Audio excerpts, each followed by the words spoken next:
अशी नवनवीन कीर्तने ऐकण्यासाठी आमच्या चॅनलला लाईक, शेअर व सबस्क्राईब करा.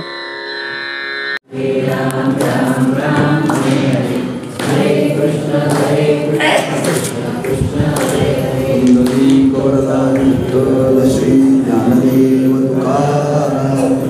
ब्रह्मानंदं परमसुखदं केवलं ज्ञानमूर्ति द्वन्द्वातीतं गगनं सदृशं तत्त्वमस्यादिलक्ष्यम् एकं नित्यमविमलमचलं सर्वधी साक्षिभूतं भावातीतं त्रिगुणरहितं सद्गुरुं तन्नमामि. विनायकं गुरुं मे साखरे नाम विश्रुतं येषाञ्चरणसान्निध्या जीवा मुक्ता भवन्ति. साखरे वंशविख्यातं ज्ञानदानपरायणं विनायकं गुरुं वन्दे भववन्दविमुक्तये. मज हृदयी सद्गुरु जेने तारिलो हा संसार गुरु. म्हणून विशेषे अत्यादरो विवेकावरी. ग्रंथराज ज्ञानेश्वरी अध्याय पहिला. या पहिल्या अध्यायामध्ये ज्ञानेश्वर महाराजांनी सद्गुरु भक्तीचं महात्म्य प्रतिपादन केलेलं आहे. संपन्न होणारा हा नामोत्सव ब्रह्मीभूत मोरेश्वर महाराजांच्या पुण्यतिथीच्या निमित्ताने श्री गुरु साखरे महाराजांच्या कृपाआशीर्वादाने आणि त्या दैनंदिन पारायण निमित्ताने आपली ही प्रवचन सेवा, त्या प्रवचन सेवेकरता आपण निवडलेला विषय आहे ज्ञानेश्वरीतील सद्गुरु भक्ती. तेव्हा ज्ञानेश्वर महाराजांनी त्या सद्गुरु भक्तीचा आरंभ पहिल्या अध्यायामध्येच केलेला आहे. तसं ज्ञानेश्वरीचं जर वर्णन पाहिलं तर कर्मयोग, भक्तियोग, ज्ञानयोग, त्यात हा सद्गुरु भक्तियोग बरं का, असं म्हटलं तर काय वावगं होणार नाही आहे. म्हणजे सद्गुरूंची भक्ती जीवनामध्ये ज्ञानेश्वर महाराज करण्याकरता प्रवृत्त झालेले आहेत. त्याविषयी ज्ञानेश्वर महाराज आपल्या अंतःकरणातला भाव प्रकट करतात.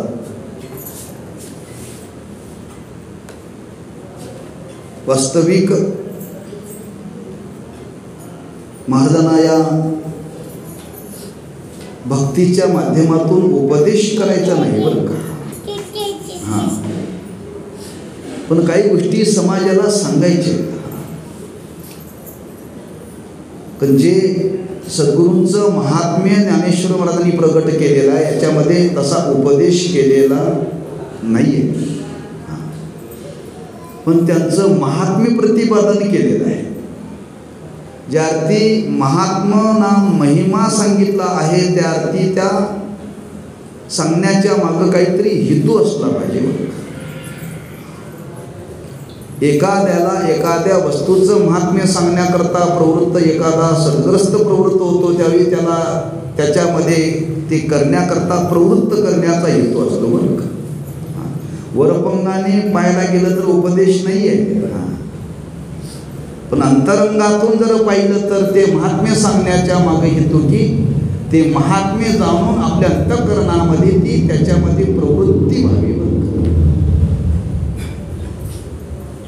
मग ते महात्म्य सांगत असताना ज्ञानोबांनी वर्णन केले काय महात्म्य सद्गुरूंच्या भक्तीतून प्राप्त होणार.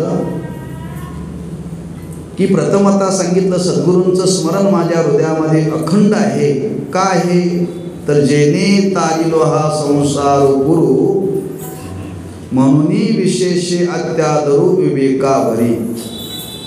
ज्या विवेकाच्या द्वारे त्या सद्गुरूंनी मला या संसार सागरातून तारलं त्या सद्गुरूंना मी हृदयामध्ये धारण केलेलं आहे. तारिलो संसार गुरु.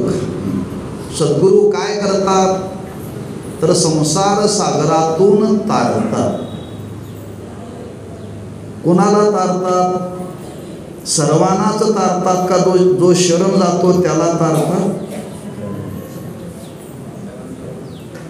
जो शरण जातो त्याला तारतात बरं का. मग शरण जाण्याकरता काय करावं लागतं? त्यांनी सांगितलेल्या साधनाचं अनुष्ठान करावं लागतं बरं का. किंबहुना मौलींनी वर्णन केले, प्रत्येकाच्या जीवनामध्ये संसारातून तरुण जाण्याकरता सद्गुरूंची गरज आहे. सद्गुरू वाचूनी संसारी तारक, नशेची निष्टंक आन कोणी, इंद्र चंद्र ब्रह्मादी करुणी, संशयाची श्रेणी छेदी तिना. ह्या संसार सागरातून सद्गुरूच तारतात बरं का. कसं काय? एक व्यवहारामध्ये म्हण आहे, जो तरला तो दुसऱ्याला तारतो बरं का. जो तरुण गेला तो दुसऱ्याला तारतो. जो स्वतः तरलेला नाही तो दुसऱ्याला तारू शकत नाही. त्या भूतलावरती त्या सद्गुरूंचं महात्म्य आहे. प्रत्येक जीवाला ते संसारातून तारतात, पण जो त्यांना शरण गेलेला आहे तो. म्हणून उपनिषदामध्ये एक विचार मांडलेला आहे, आपणही त्या संसार सागरातून तरुण जावा असं वाटत असेल तर त्यांच्याकडे जाताना कसं गेलं पाहिजे? काहीतरी घेऊन गेलं पाहिजे. काय घेऊन गेलं पाहिजे? नारळ, सफरचंद, पेढे, सुकामेवा, श्रद्धारूपी संविदा घेऊन गेलं पाहिजे. श्रद्धारूपी संविदा घेऊन त्यांच्याकडे गेलं पाहिजे. उपनिषदामध्ये वर्णन केले, जे सद्गुरू संसार सागरातून तारतात त्याच्याकडे जात असताना एक शिष्यभावाने गेलं पाहिजे. आणि त्यांच्याकडे जात असताना श्रद्धारूपी संविदा हातामध्ये घेऊन गेलं पाहिजे. आणि श्रद्धारूपी संविदा घेऊन त्यांच्याकडे आपण त्यांना शरण गेलं पाहिजे, तर ते आपल्याला तारतात. तात्पर्य ज्ञानोबरांना सांगायचं आहे, हा सद्गुरूंच्या ठिकाणी असं सामर्थ्य आहे, ते संसार सागरातून तारण्याचं सामर्थ्य त्यांच्या जवळ आहे बरं का. पुष्कळ विचार आहे, पण थोडा थोडा भाव सांगत आपल्याला पुढं जायचं आहे.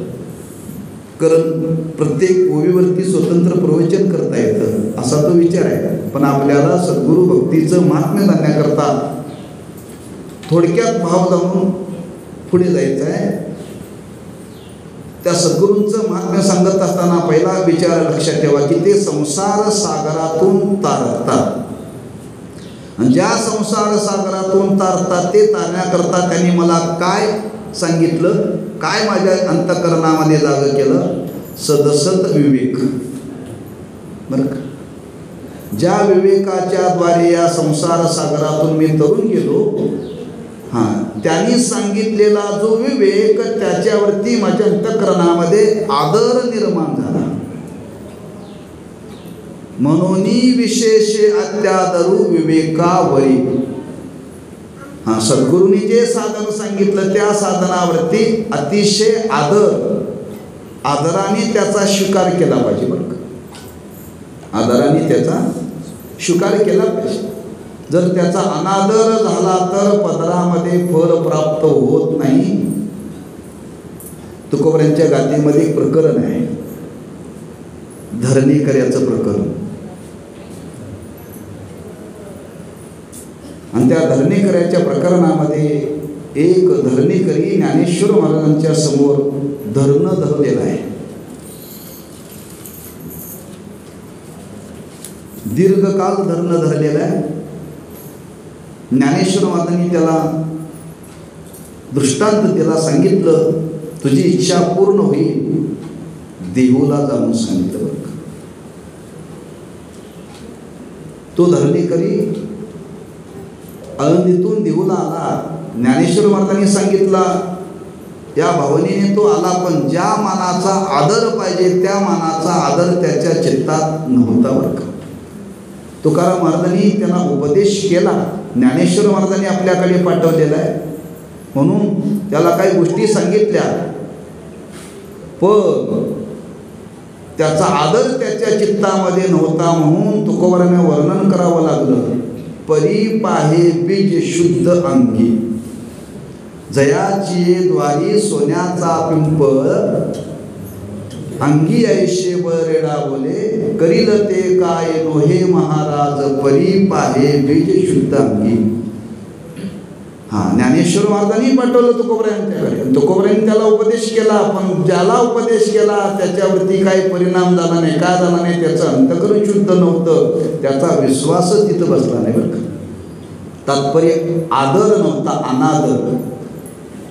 सद्गुरूंनी जो आपल्याला उपदेश केला, जे साधन सांगितलं, त्या साधनाविषयी काय पाहिजे? आदर. ज्ञानोबराय म्हणतात, म्हणून विशेषे अत्यादरो विवेकावर, अतिशय आदर, अतिशय आदराने मी ते साधन स्वीकारलं. कोणतं? विवेक. मला त्यांनी विवेक दिला बरं का. म्हणजे विवेकाच्या द्वारे मला या संसार सागरातून त्या सद्गुरूंनी मला तारलं. त्यांनी दिलेलं आहे, पण त्या साधनावरती मी आदर, विश्वास ठेवला. लक्षात ठेवा. नंतर त्यांच्याकडे जाताना जे उपनिषदाने सांगितले ते फार महत्त्वाचं साधन आहे. श्रद्धा घेऊन त्यांच्याकडे गेलं पाहिजे. श्रद्धा जर आपल्या अंतःकरणामध्ये जर नसेल तर त्यांच्या सांगण्याचा, त्याच्या साधनाचा आपल्या जीवनामध्ये काहीही परिणाम होणार नाही. तेव्हा त्या सद्गुरूंनी मला त्या संसार सागरातून तारण्याकरता विवेकरूपी साधन सांगितलं, आणि त्या साधनाचं मी अनुष्ठान केलं. त्याच्यावरती अतिशय आदराने मी त्याचा स्वीकार केला. का तर ज्ञानोबराय त्याला दृष्टांत देतात. जैसे डोया अंजन भेटे, ते वेळी दृष्टीशी फाटा फुटे, मग वास पाहिजे तेत प्रगटे महानिधी. ज्यावेळी सद्गुरू आपल्याला जे साधन सांगतात ते सामान्य साधन नाही बरं का. त्या साधनाचं वर्णन करताना असं वर्णन केलेलं आहे, आपल्याला ते दृष्टी देतात. आपल्याला दृष्टी देतात. कोणती दृष्टी देतात? आपल्याला दृष्टी नाही का आहे? आज आमचा तुमचा सगळा व्यवहार स्थूल दृष्टीने चाललेला आहे. काय? स्थूल दृष्टीने चाललेला आहे. आणि परमार्थ करण्याकरता जी दृष्टी लागते ती सूक्ष्म दृष्टी लागते. काय? स्थूल दृष्टी परमार्थात चालत नाही, आणि सूक्ष्म दृष्टी प्राप्त झाल्याशिवाय परमार्थ पूर्णत्वाला जात नाही. मग ते सद्गुरू काय करतात? आपली दृष्टी बदलतात. स्थूल दृष्टी असलेली ती सूक्ष्म दृष्टी करतात. कशी करतात? त्याला त्यांनी दृष्टांत दिला अंजनाचा. अंजन, अंजन नावाचा एक पदार्थ आहे, तो डोळ्यात घालतात बरं का, काजळासारखा असतो. तो कोणाला घालतात?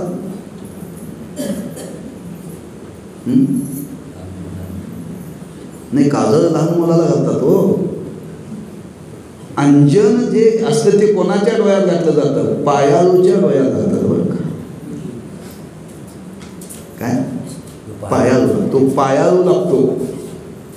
पायाळू म्हणजे जो पायाने चालतो तो पायाळू नव्हे. जो जन्माला येत असताना आईच्या योनीतून पायाच्या वाटे, पायाकडून आला त्याला पायाळू म्हणतात बरं.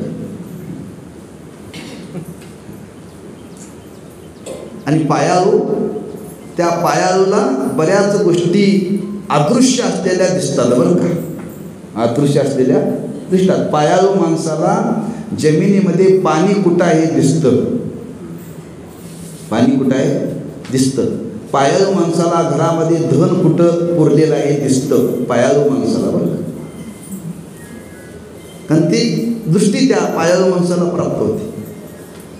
म्हणजे पायाळू माणसाला जसं जमिनीतलं पाणी दिसतं, जमिनीतलं धन दिसतं, तसं सद्गुरूंनी अंजन ज्याच्या डोळ्यामध्ये घातलं त्याला सूक्ष्माती सूक्ष्म असलेलं जे परमात्म तत्व त्याच्या दृष्टीला ते दिसतं बरं का. म्हणजे ते सद्गुरू जर जीवनामध्ये भेटले तर ज्ञानोबराय म्हणतात, जैसे डोळ्या अंजन भेटे ते वेळी दृष्टीशी फाटा फुटे. ते अंजन सद्गुरू त्या शिष्याच्या डोळ्यात घालतात. कोणत्या शिष्याच्या? जो भरपूर दक्षिणा देतो त्याच्या, जो पायाळू आहे, अधिकारी आहे, श्रद्धेनं शरण आलेला आहे त्याच्यावर का त्याला जी दृष्टी देतात. सगळ्यांना दृष्टी प्राप्त होत नाही, लक्षात ठेवा. म्हणून मी सांगितलं की स्थूल दृष्टी टाकावी लागते आणि सूक्ष्म दृष्टी धारण करावी लागते.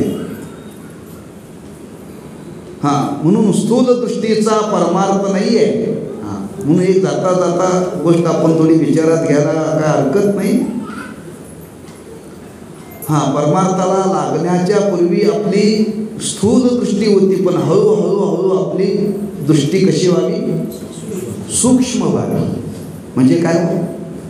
परमार्थाला लागण्याच्या पूर्वी आपण अनेकांचे दोष पाहत होतो, आता परमार्थात आल्यानंतर दुसऱ्यांचे दोष पाहायचे नाही. दोष पाहणं म्हणजे स्थूल दृष्टी आहे. स्थूल दृष्टीची माणसं दुसऱ्याचा दोष पाहतात, दुसऱ्याचा दोष पाहतात बरं का. प्रपंचातली माणसं कुठेही गेले तर ऊनच पाहतात प्रत्येकाचं बरं का. काय पाहतात? ऊनच पाहतात.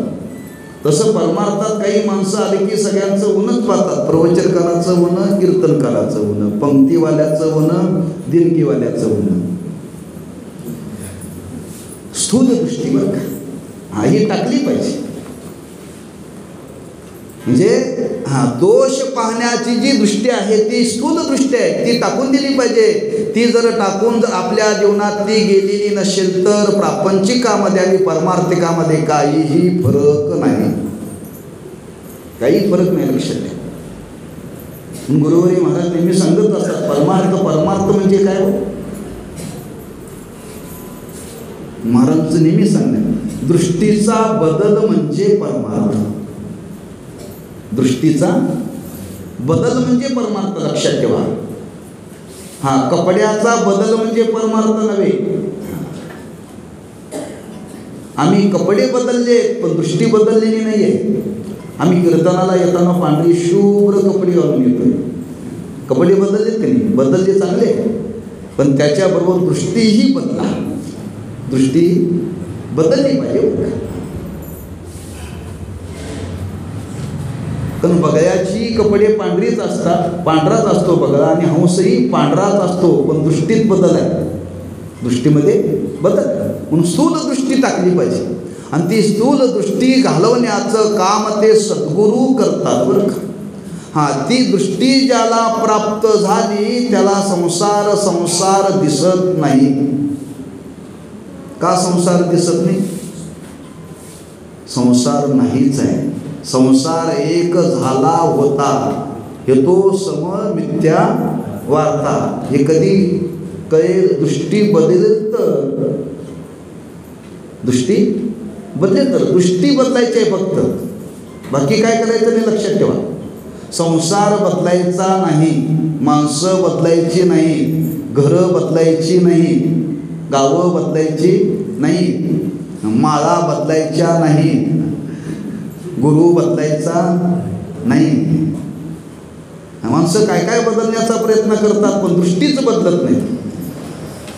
पण सद्गुरूंचं महात्म्य सांगत असताना ज्ञानोबराय म्हणतात, त्या सद्गुरूंच्या सान्निध्यात आल्यानंतर ते सद्गुरू त्या शिष्याच्या डोळ्यामध्ये अंजन, त्याला काय म्हणतंय?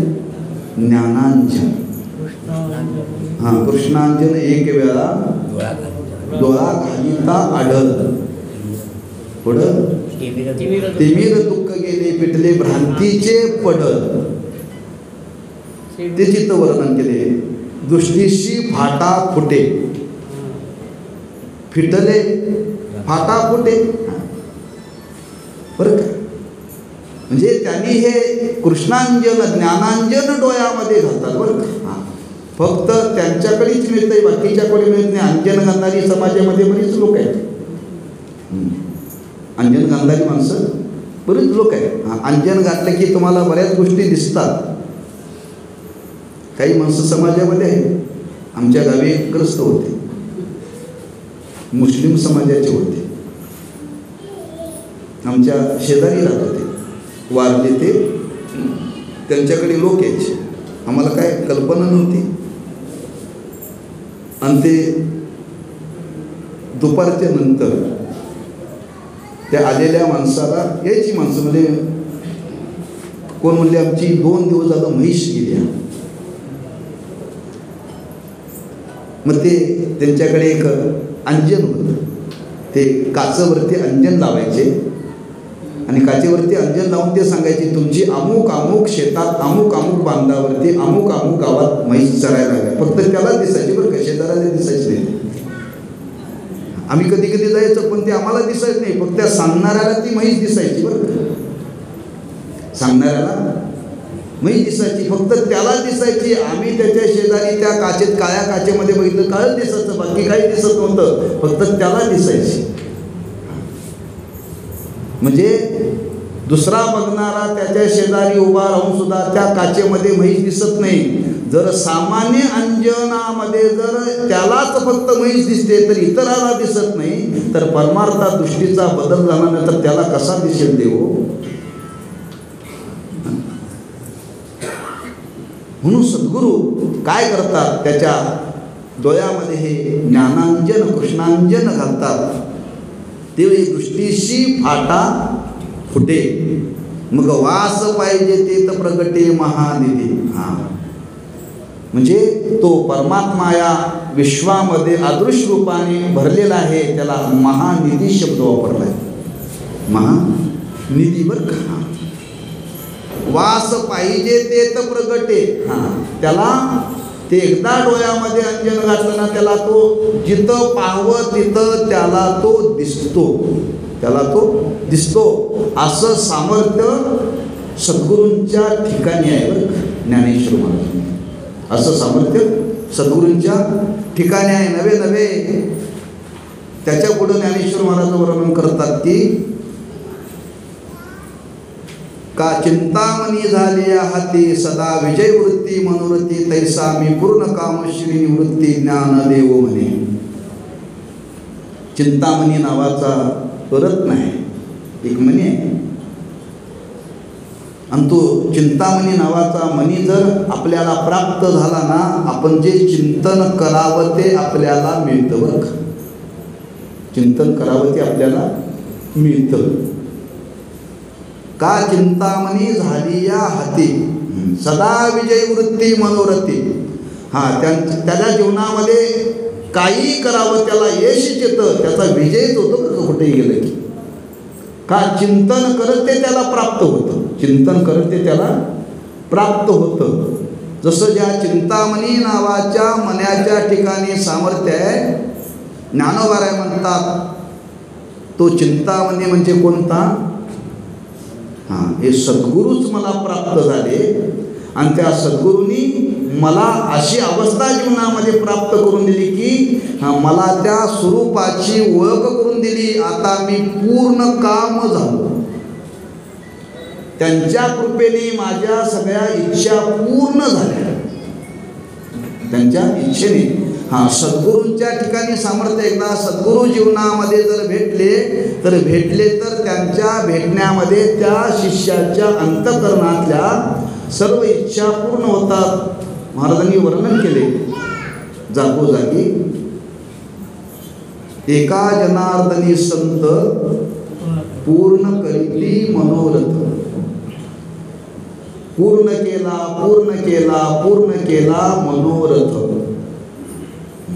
प्रत्येकाची इच्छा काय आहे, प्रत्येकाचा मनोरथ काय आहे हो, एकच आहे प्रत्येकाचा. आपल्याला असं सुख प्राप्त व्हावं, असं सुख प्राप्त व्हावं, त्या सुखाचा कधीही नाश होऊ नये, आयुष्यात कधी दुःख येऊच नये, अशी प्रत्येकाची इच्छा आहे, अशी प्रत्येकाची इच्छा आहे.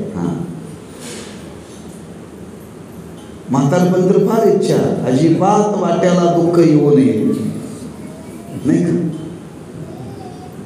म्हातारपणी तर वाटतंय, म्हणून म्हातारी माणसं कंटाळतात दुःखाला बरं का. शेवटी किती कंटाळतात? एवढी कंटाळतात, यमा ये रे बाबा एकदा घेऊन जा. दुःखच आहे, संपतं हे दुःख, संपत नाही, भोगावंच लागतं. भोगून संपवावं लागतं. हे दुःख संपत नाही, गोळ्या खाऊनही संपत नाही. गोळ्या देणारा डॉक्टर संपतो, पण दुःख संपत नाही. पण दुःख संपावं आणि केवळ सुखच भोगायला राहावं, अशी जी प्रत्येक जीवाची इच्छा आहे, ती इच्छा पूर्ण करण्याचं सामर्थ्य ज्यांच्या जीवनामध्ये आहे, असे चिंतामणी सारखे माझे सद्गुरू आहे.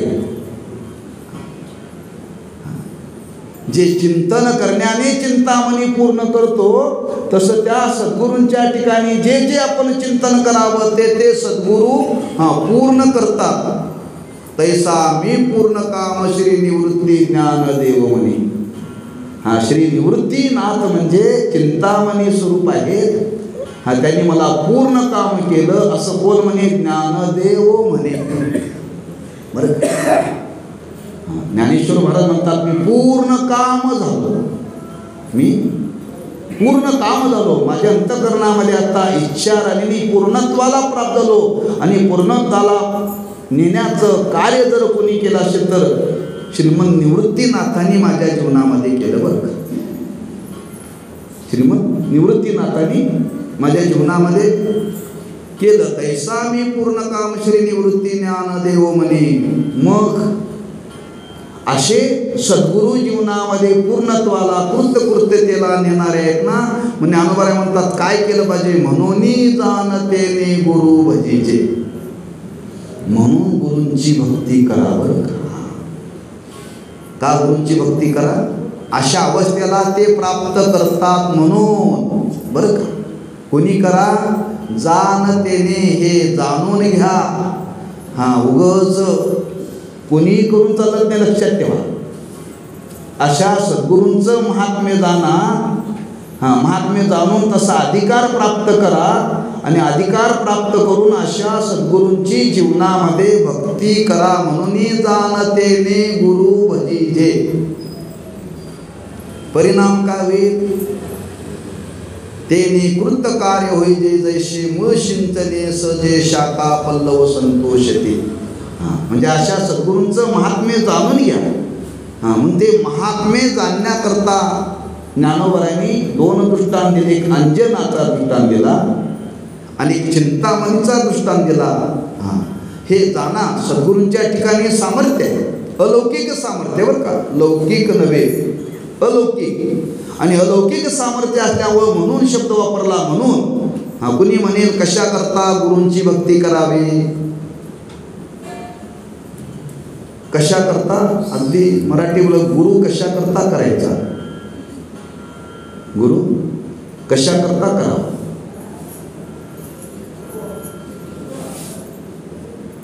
जीवनाचा उद्धार होण्याकरता, जीवनाचा उद्धार होण्याकरता गुरूंची आवश्यकता आहे.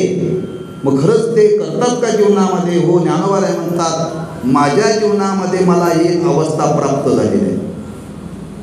मी या अवस्थेला प्राप्त, मी पूर्णत्वाला प्राप्त झालो. त्यार्थी तुम्ही पूर्णत्वाला प्राप्त व्हाल म्हणून. बरं का, म्हणून जाणते, म्हणून त्यांची गुरुभक्ती करा. उगाच करायची म्हणून करू नका. ते आपल्याला या अवस्थेला प्राप्त करतात. मी झालो, आपणही व्हाल. म्हणजे आपला अनुभव समाजाच्या समोर ठेवलेला आहे. केवळ आग्रह समाजाला ज्ञानोबरांनी केलेला नाही. बरं का, आग्रह केलेला नाही आहे. मी या अवस्थेला प्राप्त झालो, आपल्यालाही अवस्था प्राप्त करून घ्यायची असेल तर आपणही गुरु भजीजे, त्या गुरूंची भक्ती करा. सद्गुरूंची भक्ती जीवनामध्ये करा. म्हणजे महात्म्य सांगून आपल्याला त्याच्यामध्ये ज्ञानोबा प्रवृत्त करतात बरं का, प्रवृत्त करतात. म्हणजे गुरूंचं महात्म्य जाणून आपण त्याच्यामध्ये प्रवृत्त व्हावं. म्हणजे सद्गुरू भक्तीचं वर्णन करताना ज्ञानोबरायांनी त्या सद्गुरूंच्या ठिकाणी काय अलौकिक सामर्थ्य आहे, ते अलौकिक सामर्थ्य त्या शिष्याला ते प्रदान करतात बरं का. आणि प्रदान करतात आणि त्या शिष्याला ते प्रदान केल्यानंतर त्या शिष्याची अवस्था जीवनामध्ये तो पूर्णत्वाला प्राप्त होतो. माझा अनुभव आहे, आपल्यालाही अनुभव यावा असं वाटत असेल तर आपणही त्या गुरूंची भक्ती करा. पण ती कशी करा? जाणतेने शब्द वापरलाय. जाणतेने म्हणजे जाणत्याने. जाणत्याने म्हणजे जाणता. जाणता कोणाला म्हणतात? जो वयाने मोठा त्याला जाणता म्हणतात बरं का. जो वयाने मोठा त्याला जाणता असं व्यवहारात म्हणतात बरं का. परमार्थात त्या अर्थाने हा शब्द आलेला नाही.